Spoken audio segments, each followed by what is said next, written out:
seluruh kehidupanku, sampai ku melihat mujizat nyata dalam hidupku.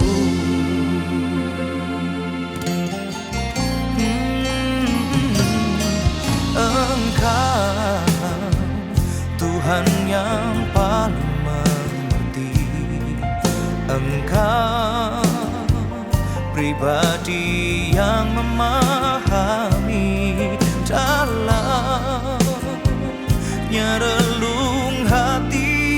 Kau tahu, kau mengasihiku.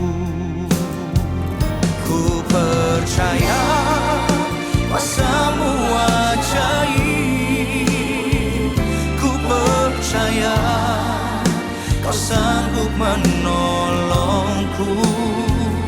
Ku serahkan seluruh kehidupanku, sampai ku melihat mujizat nyata dalam hidupku.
Mujizat nyata dalam hidupku.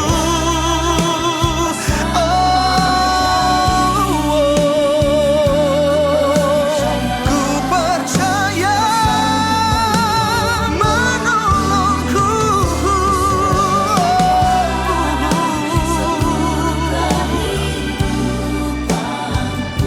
sampai ku melihat mujizat nyata dalam hidupku, sampai ku melihat mujizat nyata dalam hidupku.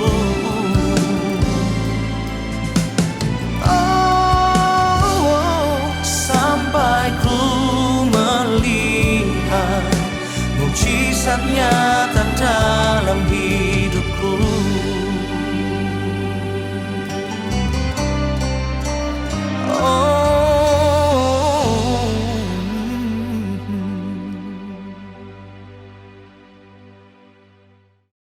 Kami rasakan Kau baik dalam kehidupan kami Tuhan. Bahkan penyertaan-Mu sempurna atas kami. Kami rasakan Kau hadir menyertai kami Tuhan. Dalam segala aktivitas kami, dalam segala kehidupan kami. Kau Allah yang baik, bahkan sangat baik dalam hidup kami. Hari ini Tuhan, kami umat-Mu, kami anak-anak-Mu.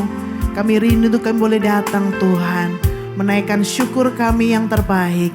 Melalui pujian hidup kami persembahkan bagi Tuhan dan Raja kami. Ini hidup kami Tuhan, kami siap menikmati segala kebaikan-Mu. Di dalam nama Tuhan Yesus, kita umat Tuhan yang siap lebih lagi naikkan syukur kita. Mari bersama kita katakan, amin. Silakan duduk kembali ladies yang dikasih Tuhan. Ku menyembah dalam kudus hadirat-Mu, hampiri tatap kasih karunia-Mu Bapa. Engkau kekuatan kami Tuhan, kekuatan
yakin, ku yakin Kau hadir di sini. Mari rasakan, ku rasakan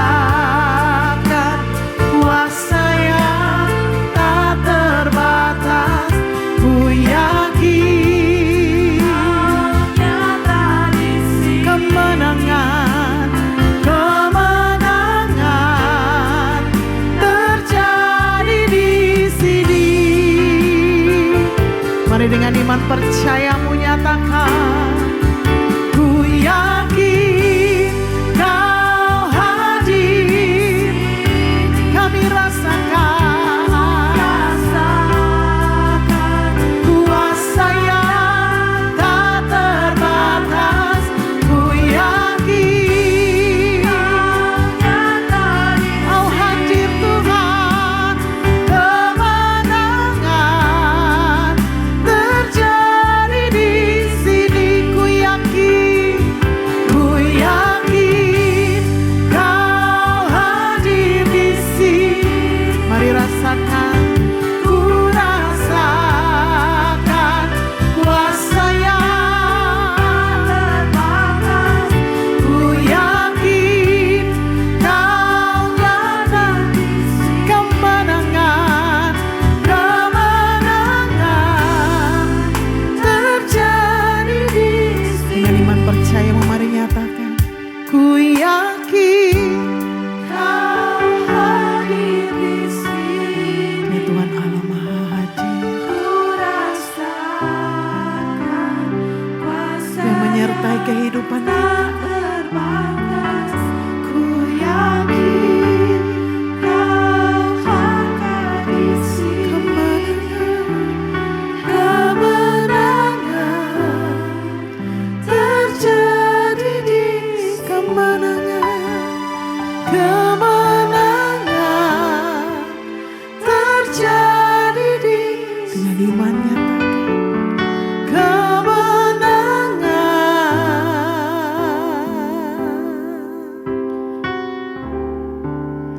terjadi di sini. Ya Tuhan, sungguh kami percaya Kau Allah beserta kami, memberi kemenangan bagi yang mengasihi Engkau. Ini kami Tuhan, kami mengasihi Engkau. Syukur bagi Allah, syukur bagi Tuhan yang melimpahkan segalanya di dalam hidup kami. Kami bersyukur, terima kasih Tuhan. Ya Yesus Tuhan Allah, kami datang menyembah. Haleluya.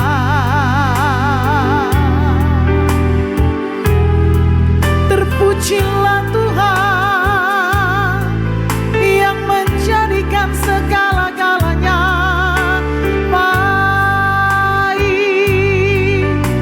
Kami bersyukur, kami bangga punyalah seperti Engkau, Allah yang mengasihi kami. Dia Yesus Tuhan. Haleluya. Sembah pujian bagi Allah kami. Ya Yesus Tuhan. Haleluya. Haleluya. Kau juru selamat kami Tuhan, Kau satu-satunya Tuhan dan juru selamat kami. Kami percaya. Haleluya. Sekian lama ya, sekian lama ya, lama ya.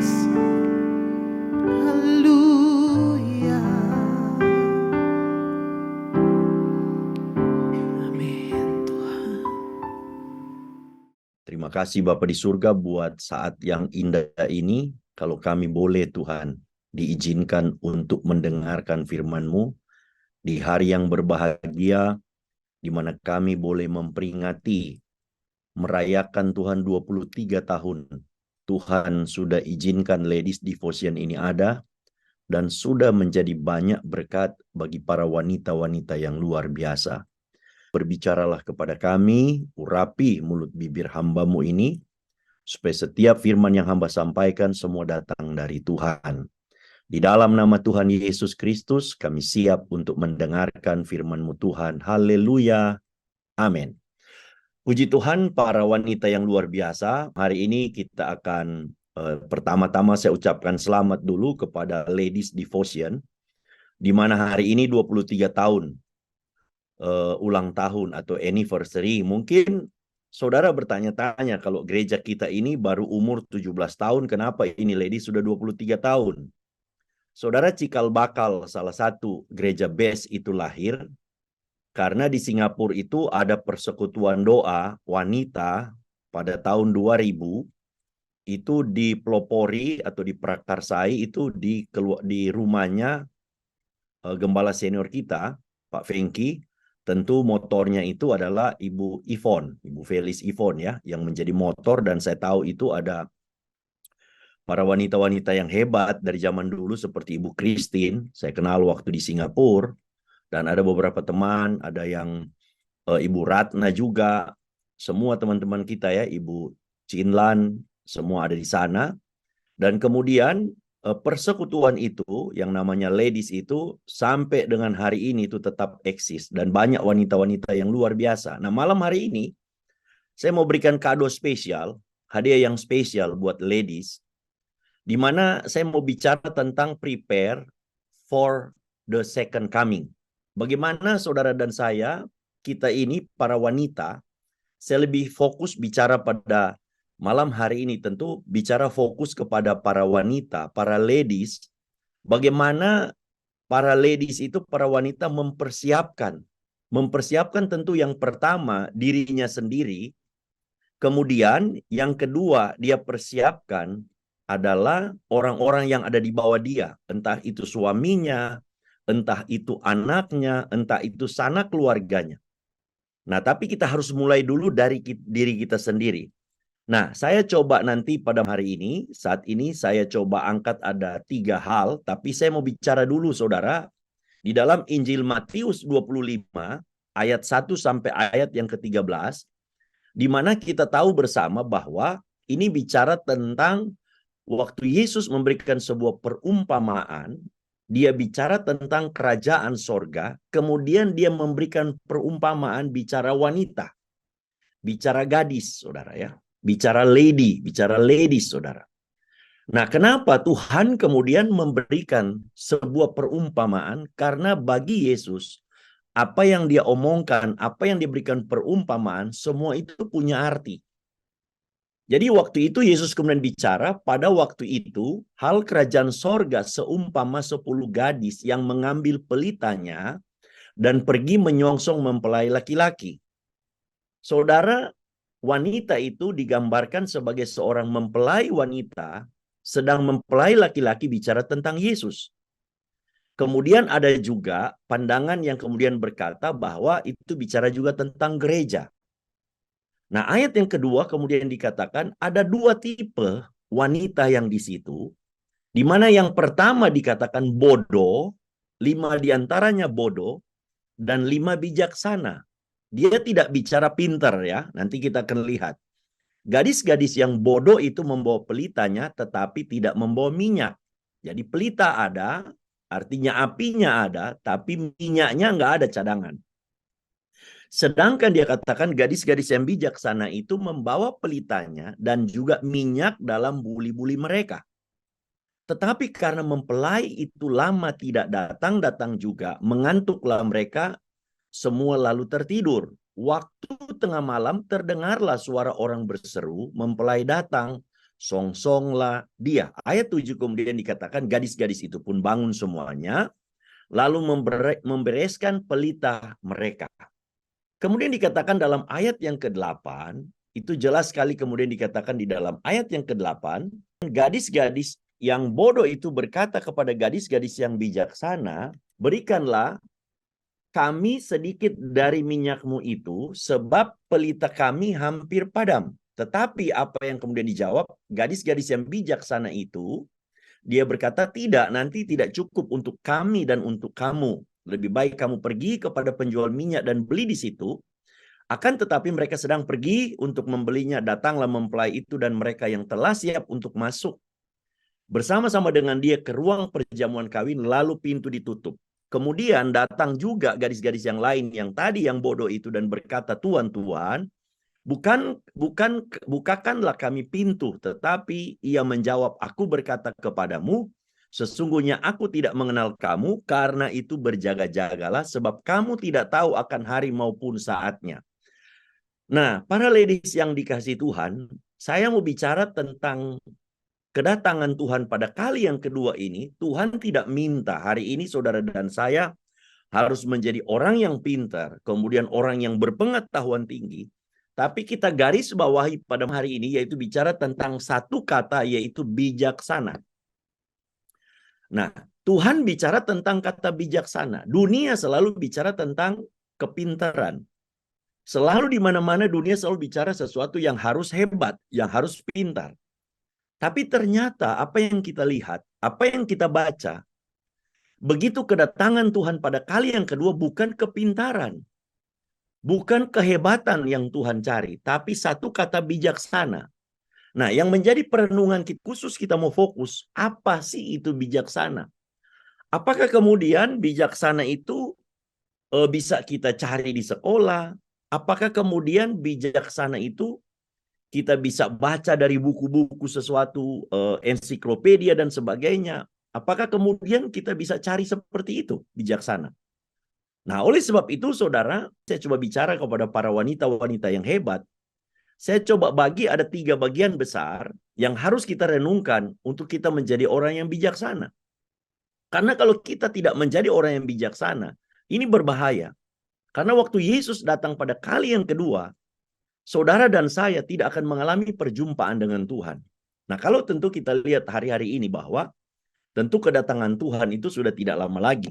Yesus akan segera datang, saya katakan.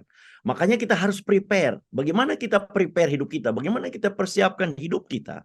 Tentu yang pertama ini, yang paling utama ini bicara tentang kata bijaksana. Nah, saya coba angkat bijaksana itu apa? Yang pertama kita lihat dulu, bijaksana itu bicara tentang sebuah kedewasaan. Ya. Jadi bijaksana itu bicara tentang dewasa. Jadi tidak ada yang namanya kata bijaksana itu tidak dimulai dengan sebuah dewasa. Ada banyak sekarang orang, kita lihat orang Kristen, walaupun dia kelihatan di gereja, dia aktif di gereja, tapi masih kanak-kanak. Nah, dewasa itu bukan bicara tentang umur, saudaraku yang dikasih Tuhan. Jadi dewasa itu bukan bicara nanti kita udah umur agak lanjut, 50, 60, kemudian dewasa. Tapi saya melihat ada banyak hari-hari ini yang terjadi adalah orang Kristen, walaupun umurnya sudah lanjut, walaupun kekristenannya sudah lama di dalam Tuhan, tapi tidak dewasa. Ciri-ciri orang dewasa itu dia bisa kemudian, dia dewasa itu dalam dia berpikir dan dia bertindak. Makanya kemudian kita lihat di dalam 1 Korintus 3, ayat 1 sampai dengan ayat yang ketiga, dia berkata begini. Rasul Paulus kemudian menasihatkan di dalam firman Tuhan, dia berkata, dan aku, saudara-saudara, pada waktu itu tidak dapat berbicara dengan kamu seperti dengan manusia rohani. Karena masih kanak-kanak. Tetapi hanya dengan manusia duniawi yang belum dewasa dalam Kristus. Ayat yang kedua kemudian dikatakan, susulah yang kuberikan kepadamu. Sama seperti bayi. Bayi tidak mungkin kita kasih makanan keras. Anak kecil kita tidak mungkin kasih makanan keras. Bukanlah makanan keras sebab kamu belum dapat menerimanya. Kemudian dikatakan, dan sekarang pun kamu belum dapat menerimanya. Artinya Rasul Paulus kemudian menyatakan bahwa saat ini pun kamu masih kanak-kanak. Nah, ayat 3 kemudian dikatakan karena kamu masih manusia duniawi. Jadi kalau kita masih duniawi, kita masih kanak-kanak. Sebab jika di antara kamu ada iri hati dan perselisihan, bukankah hal itu menunjukkan kamu masih kamu manusia duniawi. Dan bahwa kamu hidup secara manusiawi. Jadi dari sini kita lihat bahwa satu, berarti kita boleh menyimpulkan sesuatu kesimpulan yang namanya orang yang masih kanak-kanak, dia masih menyimpan yang namanya iri hati. Orang yang kanak-kanak, dia masih menyimpan akar pahit. Orang yang kanak-kanak, saudara, dia masih menyimpan perselisihan, ada konflik. Nah, kenapa saya katakan juga seperti ini? Tuhan taruh dalam hati saya kepada kita hari ini, karena jadi jangan sampai seorang wanita, seorang ladies, kemudian terjadi yang namanya ada perselisihan, ada kemudian suka simpan dendam, suka kemudian menyimpan perasaan, tersinggung dan sebagainya. Tuhan tidak mau saudara dan saya seperti itu. Berarti itu menunjukkan walaupun mungkin umur kita sudah umur yang dewasa, tapi saudara, rohani kita masih kanak-kanak. Tidak bisa kemudian berpikir dan bertindak secara dewasa. Kemudian Ibrani, kita lihat Ibrani 5, ayat 13 sampai dengan ayat yang ke-14 ya. Ibrani 5 ayat 13 sampai ayat 14 kemudian berkata seperti ini. Sebab barang siapa masih memerlukan susu, ia tidak memahami ajaran tentang kebenaran sebab ia adalah anak kecil. Tetapi dikatakan makanan keras adalah untuk orang dewasa yang karena mempunyai panca indera yang terlatih untuk membedakan yang baik daripada yang jahat. Nah, jadi saudara yang dikasihi Tuhan, tidak ada yang namanya ketika seseorang itu, yang namanya kita, kemudian Tuhan memberikan satu perumpamaan, bicara saudara dan saya. Kita ini kemudian akan menjadi namanya mempelai daripada Kristus. Tidak mungkin kalau hari ini saudara dan saya masih punya sifat kanak-kanak, tidak mungkin kita masuk dalam pernikahan itu. Pernikahan itu pasti pada orang yang sudah usianya dewasa. Oleh sebab itu yang Tuhan ingatkan kepada saudara dan saya bahwa kita ini harus bersikap. Orang dewasa itu, pertama kita harus dari cara berpikirnya. Cara berpikirnya saudara, dan kemudian bukan cuma berpikir, tapi tindakannya. Dari cara dia berpikir, kemudian melahirkan sebuah tindakan. Nah, sebuah pikiran dan tindakan dia itu menunjukkan sebuah kedewasaan. Nah, dari cara berpikir dan cara bertindak dia di dalam sebuah kedewasaan itu juga, maka saudara dia nggak gampang tersinggung. Orang mau ngomong apapun saudara, dia selalu itu dia punya pandangan-pandangan yang baik karena dia dewasa. Nah, oleh sebab itu dewasa. Kemudian yang kedua kita lihat, apa itu bijaksana? Yang kedua, bijaksana itu bicara tentang menyikapi sesuatu itu dengan positif. Jadi yang kedua, kita menyikapi sesuatu itu dengan positif. Nah, banyak kali saudara, kita seringkali tidak bisa melihat sesuatu bagi lawan bicara kita, bagi orang mungkin pasangan hidup kita. Kemudian yang kita alami adalah ketika orang itu melakukan sesuatu, yang selalu kita lihat adalah sisi negatifnya. Nah, saudara yang dikasihi Tuhan, saya mau ingatkan begini saudara. Kalau saudara mau teliti baik-baik, bahwa di dalam sesuatu yang negatif itu pun, kalau saudara pahami dan saudara lihat, itu pasti ada sesuatu yang positif. Nah, tapi kalau di dalam sesuatu yang positif itu juga, kalau saudara cermati juga, kalau saudara mau lihat dari sisi negatif, ada negatifnya. Jadi artinya begini, di dalam sekeliling hidup saudara dan saya, kita tidak bisa kemudian berkata bahwa kita tidak bisa menahan sesuatu yang namanya, dan kemudian kita secara pukul rata, kemudian kita berkata ini sesuatu yang negatif. Tapi mari orang yang dewasa itu selalu dia menyikapi sesuatu itu dengan positif. Nah, itulah sebabnya orang yang bijaksana selalu dia melihat sesuatu itu dengan kacamata yang positif. Nah, kita lihat contohnya ya, di dalam kitab Kejadian 45, ayat 1 sampai dengan ayat yang kelima. Ini kisah tentang Yusuf, saudara. Nah, saudara kalau lihat Yusuf ini problemnya itu berat sebenarnya dia. Dia dijual sama saudara-saudaranya. Dan di dalam Kejadian 45 ini, posisi Yusuf itu sudah posisi yang paling tinggi. Kemudian dia diperhadapkan dengan saudara-saudaranya yang menjual dia, yang suka menganiaya dia. Nah, apa yang kemudian dilakukan oleh Yusuf? Kita lihat Kejadian 45 ayat 1 sampai 5. Ketika itu Yusuf tidak dapat menahan hatinya lagi di depan semua orang yang berdiri di dekatnya. Lalu berserulah Yusuf, suruhlah keluar semua orang dari sini, maka tidak ada seorang pun yang tinggal di situ bersama-sama Yusuf. Ketika Yusuf memperkenalkan dirinya kepada saudara-saudaranya, Yusuf mulai memperkenalkan dirinya. Setelah itu, menangislah Yusuf keras-keras sehingga kedengaran kepada orang Mesir dan kepada seisi istana Firaun. Dan Yusuf berkata kepada saudara-saudaranya, "Akulah Yusuf. Masih hidupkah Bapak?" Tetapi saudara-saudaranya tidak dapat menjawabnya. Begitu ketakutan mereka. Sebab mereka takut dan gemetar menghadapi dia. Ini orang yang dia buat jahat. Tetapi saudara perhatikan, ini satu respon dari sesuatu tindakan negatif yang dia alami. Tapi kemudian dia melihat sesuatu yang positif. Lalu kata Yusuf kepada saudara-saudaranya itu, "Marilah dekat-dekat." Maka mendekatlah mereka kepada mereka. Katanya lagi, "Akulah Yusuf." Dia lebih mempertegas, saudaramu yang kamu jual ke Mesir. Nah, saudara lihat, ini sesuatu kata-kata yang bijaksana. Dia berkata dalam ayat yang kelima, "Tetapi sekarang janganlah bersusah hati dan janganlah menyesali diri karena kamu menjual aku ke sini. Sebab untuk memelihara kehidupanlah Allah menyuruh aku mendahului kamu." Luar biasa.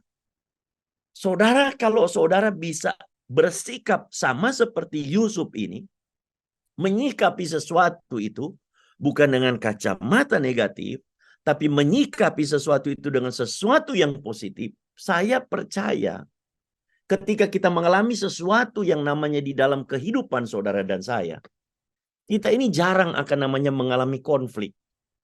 Kita memahami setiap lawan bicara kita. Kita memahami kenapa sih dia berbuat seperti ini. Kenapa dia berbuat jahat kepada saya. Kenapa dia melakukan sesuatu yang jahat kepada saya. Kalau saudara dan saya selalu punya satu sikap yang positif, maka saya dan saudara itu tidak akan pernah melihat sesuatu yang negatif di dalam setiap hidup orang-orang di sekitar kita.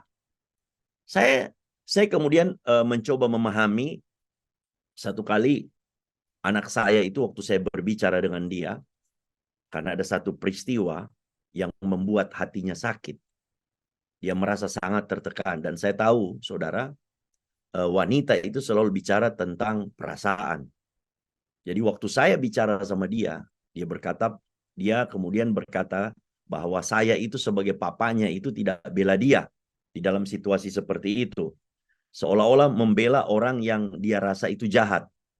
Membela seperti itu, kemudian tangisan yang keluar dari air mata dia, sampai terseduh-seduh dia menangis. Saya tahu kalau wanita itu kalau lagi dalam masalah, dalam persoalan, saya tahu seorang anak itu kalau dia sampai nangis, sampai gemetar, saudara, berarti itu ada sesuatu yang sangat mengguncang hati dia. Saya mendengar, saudara, dan kemudian saya berkata pelan-pelan, saya ngomong sama dia. Saya bilang sama dia, memang anak saya yang besar ini, yang agak besar ini, hatinya itu lebih sensitif, saudara ya. Lebih lembut, berbeda dengan anak saya yang kedua. Anak saya yang kedua itu lebih keras ya. Kalau saya bicara, kadang-kadang sama yang kedua itu saya suruh minta maaf sama cecenya buat salah itu, dia tetap keras, saudara ya. Jadi saya memang Tuhan tempatkan memang ada 3 wanita, 3 bidadari ya di rumah saya. Jadi saya yang paling ini. Jadi kemudian saya dengar dia bicara, dia menangis sampai gemetar-gemetar. Setelah itu saya bilang, papa mau ngomong ya, papa mau bicara. Kenapa papa punya tindakan seperti ini? Terus saya bilang sama dia, papa bertindak seperti ini, kemudian saya coba review sama dia. Coba kamu, saya bilang, Cici, coba Cece ini, Cici perhatikan yang orang yang berbuat salah sama Cici ini. Kenapa sepertinya Cici merasa bahwa dia ini berbuat begini. Coba kamu lihat, papa itu bukan bela ya orang ini yang kamu rasa ini berbuat salah. Tapi kamu lihat hidup dia sama kamu. Kenapa seperti ini? Kamu punya orang tua yang komplit ya. Papa mama, bayangkan dia ini cuma salah satu ya, cuma single parents dia. Bagaimana perasaan dia kalau ketemu kemudian dengan teman-teman, dengan orang lain, dan kemudian dia lihat, karena saya dengan anak-anak saya suka peluk-peluk, betapa manjanya kita. Ada sesuatu kan yang hilang dalam hidup dia. Waktu saya ngomong begitu dia diam. Anak saya kemudian dia diam. Saya bilang, pernah nggak kamu pikirkan kalau kamu itu nggak ada papa, cuma ada mama ya. Kemudian kamu ke sekolah ya, melihat ada orang tua itu punya papa mama komplit, tapi kemudian kamu itu tidak punya papa mama komplit. Atau kemudian orang-orang lain, atau mungkin kamu cuma punya baju seperti itu, tapi yang lain itu punya baju berkelebihan. Tentu ada sesuatu perasaan juga yang sakit dari hidup kamu. Sehingga kadang-kadang mungkin ya seperti itu. Akhirnya orang ini yang kemudian yang kamu merasa menyakiti kamu ya, karena mungkin satu respon karena dia iri. Dia merasa sesuatu yang kurang. Sehingga sepertinya kelihatan jahat. Tapi kalau kamu lihat seperti itu kan berbeda. Waktu saya ngomong begitu dia diam. Akhirnya dia berhenti, dia bilang, oh ya sudah. Sekarang Pak saya ngerti. Nah dari situ saya bilang sama dia, bukan kemudian papa itu kemudian membeda-bedakan. Sepertinya membela orang ini. Tidak. Tapi karena saya melihat ada satu sisi yang sangat dikasihani daripada orang ini. Nah, begitu juga jadi dengan saudara-saudara, dengan para ladies yang luar biasa ini. Kadang-kadang saya tahu di dalam kita di dalam kita punya persekutuan ladies ini kadang-kadang itu rawan konflik, saudara. Karena saya tahu kan para wanita itu suka pakai perasaan, saudara. Beda dengan kami pria-pria itu lebih suka pakai logika. Nah, wanita itu lebih suka pakai perasaan, saudara. Kadang-kadang mungkin kalau bagi saya tuh kadang-kadang ada wanita lain berkata ini wanita ini kepo. Tapi kadang-kadang kalau saya lihat itu mungkin bukan kepo, saudara ya. Tapi mungkin lebih sebuah perhatian yang dia kemudian ingin memperhatikan. Tapi kemudian keluar dari mulutnya sepertinya mau cari tahu, kepo dan sebagainya. Tapi kalau kita lihat kemudian dari sisi positif, maka saya percaya saudara dan saya tidak akan pernah hati kita akan terganggu. Tapi kita melihat orang-orang yang sepertinya dalam tanda kutip, seperti menyakiti hati kita, seperti berbuat jahat kepada kita. Tapi kita akan menyikapi bahwa memang mereka melakukan seperti itu karena mereka begitu atensi kepada kita, perhatian khusus kepada kita. Jadi saudara yang kedua ini menyikapi sesuatu itu dengan positif. Karena kalau saudara dan saya hari ini menyikapi sesuatu tidak dengan positif, sesuatu dengan negatif, maka kita akan menjadi orang yang tidak bijaksana. Jadi harus punya sikap positif, saudara. Melihat sesuatu pas harus dengan sikap positif. Jadi bijaksana itu yang pertama dewasa. Yang kedua menyikapi sesuatu itu harus dengan kacamata positif. Kemudian yang ketiga, apa itu bijaksana? Bijaksana, saudara, yang ketiga ini yang berbahaya, saudara. Ini yang saya pesan kepada para wanita. Seringkali saya katakan wanita-wanita itu adalah saudara-saudara itu Tuhan percayakan untuk bisa mendidik anak-anak kita dengan baik. Ini harus berjaga-jaga, saudara. Yang ketiga, berjaga-jaga atas pengajaran. Nah, kenapa saudara kalau saudara lihat itu para wanita, gadis yang bodoh itu, saudara, mereka tetap pegang bawa pelita, tapi mereka itu tidak bawa minyak. Artinya mereka bawa pelita, itu mereka itu imannya itu kepada Kristus. Mereka percaya kepada Kristus. Tapi bicara kemudian dengan punya cadangan minyak itu, bicara mereka itu tidak hidup di dalam pengajaran. Jadi cuma dasar saja iman, tapi tidak ada pengajaran. Nah, itulah sebabnya kemudian kita di gereja ini, di gereja base ini, Tuhan kemudian menjaga kita dengan pengajaran-pengajaran itu. Salah satu itu back to Jesus teaching. Itu pengajaran daripada Tuhan. Makanya hati-hati saudara di akhir zaman ini. Karena ini sedang terjadi gencar-gencarnya yang namanya pengajaran. Kita lihat di dalam 2 Petrus 2. Ayat 1 sampai dengan ayat yang kedua berkata begini. Sebagaimana nabi-nabi palsu dahulu. Ya, Rasul Petrus sudah menuliskan ini. Ya. Sebagaimana nabi-nabi palsu dahulu tampil di tengah-tengah umat Allah. Dari dulu sudah ada, saudara. Demikian pula dikatakan di antara kamu, ini berarti up to date, saudara. Sampai hari ini. Demikian pula di antara kamu akan ada guru-guru palsu. Mereka akan memasukkan pengajaran-pengajaran yang sesat, yang membinasakan. Bahkan mereka akan menyangkal penguasa huruf besar, ini bicara Yesus. Yang telah menebus mereka dengan jalan demikian, segera mendatangkan kebinasaan atas diri mereka. Banyak orang akan mengikuti cara hidup mereka yang dikuasai hawa nafsu, Dan karena mereka jalan kebenaran akan dihujat. Ini saudara luar biasa. Alkitab sudah mengingatkan kepada saudara dan saya bukan hanya dulu.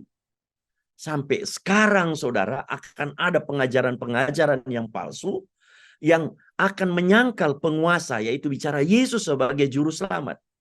Nah, kenapa saya bicara hari ini berjaga-jaga atas pengajaran kepada para wanita? Wanita ini saudara, saya mau ingatkan di akhir zaman ini, karena saya mau ingatkan para wanita, engkau diberikan kepercayaan oleh Tuhan untuk bisa mendidik anak-anakmu. Untuk mendidik di mana saya lihat di mana-mana gereja sekarang paling banyak wanita. Nah, kalau wanita itu tidak hidup di dalam pengajaran yang sehat, pengajaran yang benar di dalam Kristus, ini bahaya. Karena nanti akan membuat banyak orang tersesat. Jadi mungkin satu saat kita akan berhadapan dengan anak-anak kita. Mungkin anak-anak kita akan bertanya, kenapa sampai ada, mungkin karena sekarang ini kan namanya dunia media ini tidak ada batas. Anak-anak itu bisa kemudian masuk di dunia media, kemudian mengikuti pengajaran-pengajaran yang kemudian pengajaran yang tidak sehat, pengajaran-pengajaran yang sesat, yang kemudian berkata bahwa Yesus bukan Tuhan, Yesus hanya manusia biasa, ya Yesus bukan juru selamat. Nah, kemudian anak-anak ini menerima mentah-mentah. Nah, ini tugas siapa? Selain kita tugas gereja, para wanita adalah yang diberikan tanggung jawab oleh Tuhan. Karena pasti anak-anak akan cari mamanya dulu. Anak-anak pasti akan cari mami-maminya dulu. Ma, aku lihat begini, ma. Benar nggak, ma? Di sekolah minggu seperti ini. Maka para wanita harus tampil. Nah, jikalau para wanita, para ladies, tidak punya cuma dasar iman saja, tanpa ada pengajaran yang sehat, tanpa ada pengetahuan yang benar, maka berbahaya. Saudara kemudian akan berkata, oh iya benar, ikut saja karena memang pendeta itu pendeta yang besar, punya jemaat yang banyak. Oh, tidak boleh seperti itu. Kita harus tampil untuk membela anak-anak kita. Kemudian kita lihat lagi di dalam 2 Yohanes 1, ayat 8 sampai ayat yang ke-9. Ini bicara tentang pengajaran-pengajaran yang sesat. 2 Yohanes 1, ayat 8 sampai ayat yang ke-9. Waspadalah. Ya. Rasul Yohanes menuliskan, waspadalah. Supaya kamu jangan kehilangan apa yang telah kami kerjakan itu, tetapi supaya kamu mendapat upahmu sepenuhnya. Setiap orang yang tidak tinggal di dalam ajaran Kristus, saudara lihat, kenapa kita back to Jesus teaching, saudara? Ya, jadi saudara jangan sampai kemudian berkata, ini gereja ini kenapa bukan back to Bible, tapi kenapa back to Jesus teaching? Saudara, ini jelas. Setiap orang yang tidak tinggal di dalam ajaran Kristus, back to Jesus teaching, tetapi yang melangkah keluar dari situ tidak memiliki Allah. Jelas ini saudara. Tapi barang siapa dikatakan tinggal di dalam ajaran itu, yaitu back to Jesus teaching, ia memiliki Bapa maupun anak. Jadi saudara, kita ini di gereja ini sudah di dalam track yang benar. On the track, saudara. Jadi saudara jangan kemudian berkata, kenapa kita harus ada mega project? Kenapa harus back to Jesus teaching? Karena dasar ayat ini, saudara. Kita percaya, jadi kalau kita tinggal di dalam ajaran itu back to Jesus teaching, kita memiliki Bapa maupun anak. Jadi kita itu Tritunggal, saudara. Kita percaya Bapa, kita percaya anak, kita percaya Roh Kudus. Karena apa? Roh Kudus itu yang akan menerangkan setiap ajaran-ajaran daripada Yesus yang ajarkan itu. Luar biasa, saudara. Nah, oleh sebab itu, saudara dan saya hari ini, kita ini kemudian tidak boleh yang namanya, kita tidak mengajarkan kepada anak-anak kita semua. Jadi kalau anak-anak kita kemudian bertanya, kenapa sih mega project? Kenapa sih harus back to Jesus teaching? Ini dasar ayatnya. Dan jikalau saudara dan saya hari ini, para ladies, kemudian kita mengajarkan kepada anak-anak kita tentang back to Jesus teaching ini sedang mengajarkan sebuah karakter ilahi dalam hidup mereka. Mengajarkan mental dalam hidup mereka. Mengajarkan saudara punya yang namanya saudara karakter Kristus. Karena kalau saudara dan saya hari ini mengajarkan ini kepada anak-anak kita, mereka akan punya moral yang luar biasa. Mereka akan punya yang namanya saudara mentalitas yang tinggi. Karena terbentuknya dengan apa saudara?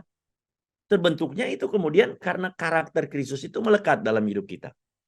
Jadi saudara, di akhir zaman ini kita harus prepare saudara second coming ini dengan pengajaran ini saudara ya. Jadi jangan sampai nanti saudara dan saya, kita ini sudah susah payah mengiring kepada Tuhan, tapi di injury time, di waktu-waktu akhir kita, ternyata kemudian kita mental, kita terpental karena kemudian salah di dalam pengajaran. Jadi saudara yang dikasihi Tuhan, bagaimana kita prepare untuk menyambut kedatangan Yesus pada kali yang kedua?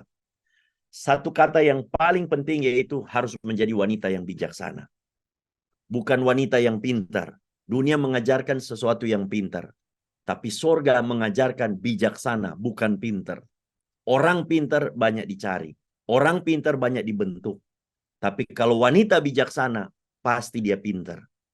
Wanita pintar belum tentu bijaksana. Tapi kalau wanita yang namanya dia bijaksana, pasti dia pintar. Nah, bijaksana itu kemudian harus dewasa. Jangan kita kanak-kanak. Jangan sedikit-sedikit kita tersinggung. Ada teman kita yang kemudian salah bicara, kemudian kita tersinggung. Ada pemimpin yang kemudian tidak menempatkan kita di posisi yang sepertinya kita inginkan, kemudian kita mulai mundur daripada pelayanan. Kita mungkin ada orang yang mungkin tidak menghargai kita, mungkin teman-teman kita yang lain di dalam pelayanan, kemudian kita mulai juga keluar dari gereja. Itu berarti saudara dan saya bukan orang yang dewasa. Nah, setiap orang yang mungkin bicara kepada kita yang mungkin sepertinya menyakiti hati kita, sikapi dengan sesuatu yang positif. Saya mau katakan di dalam sesuatu yang negatif, pasti ada positif. Sama seperti Yusuf, walaupun dia dibuang oleh saudara-saudaranya, dia lihat sisi positif bahwa itu adalah rencana Allah. Mungkin hari ini juga ada orang yang menyakiti hatimu, yang membuat engkau tersinggung, engkau marah, engkau lihat sesuatu yang positif. Tuhan izinkan orang itu bicara kepadamu untuk melatih mental saudara dan saya. Untuk kita itu menjadi orang yang tahan pukul, orang yang tahan uji. Tidak gampang kemudian kita tersinggung. Dan yang ketiga, yang terakhir, bicara kita harus jaga setiap orang-orang terdekat kita. Paling tidak dari diri kita sendiri dulu, untuk supaya kita tidak masuk di dalam pengajaran-pengajaran yang sesat.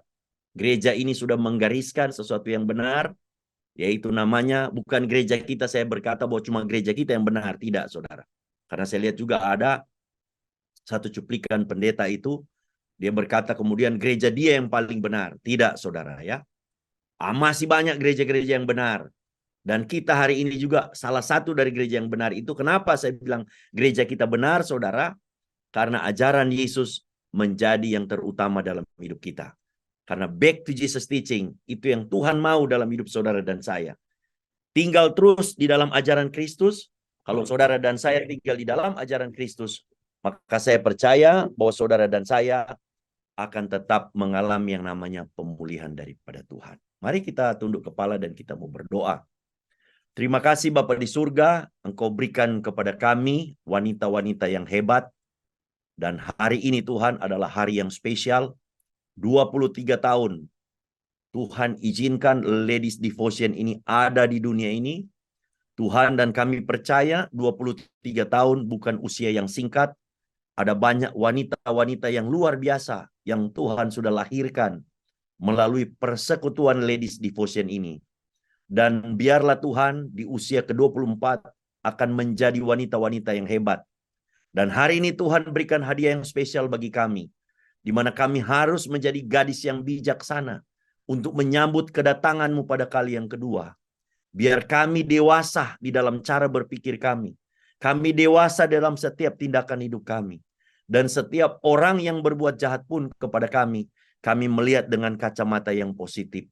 Karena kami percaya bahwa Tuhan izinkan itu semua terjadi untuk kemudian memulihkan setiap hidup kami. Dan kami harus bisa menjaga Tuhan iman kami dengan pengajaran yang sehat. Dan kami berterima kasih kalau Tuhan izinkan kami boleh menerima pengajaran back to Jesus teaching. Hamba berdoa Tuhan memberkati Ladies Devotion ini Tuhan. Dimanapun mereka pergi dan berada, Tuhan urapi mereka, pakai mereka Tuhan.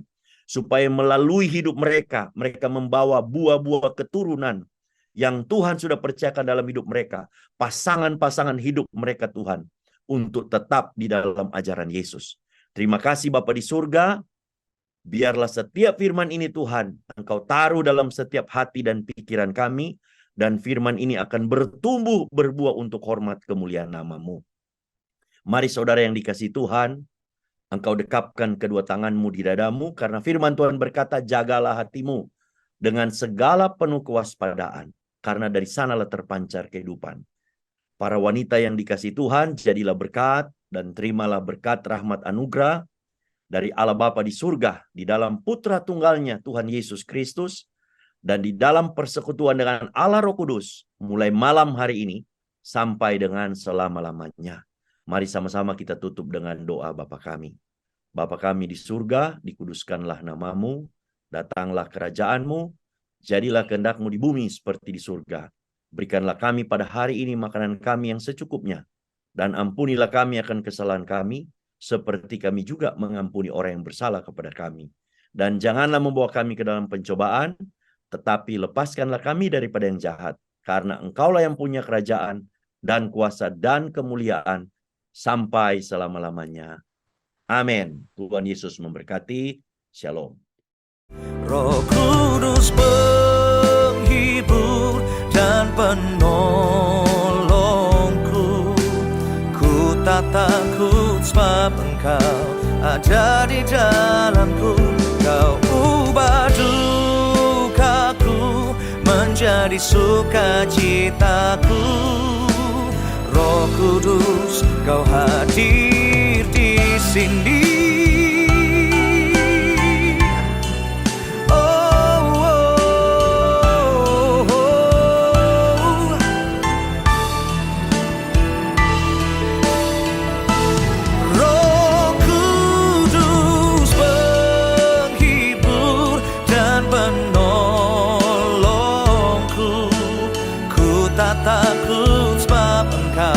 Ada di dalamku, Kau ubah dukaku menjadi sukacitaku. Roh Kudus, Kau hadir di sini. Roh Kudus, Kau hadir di sini.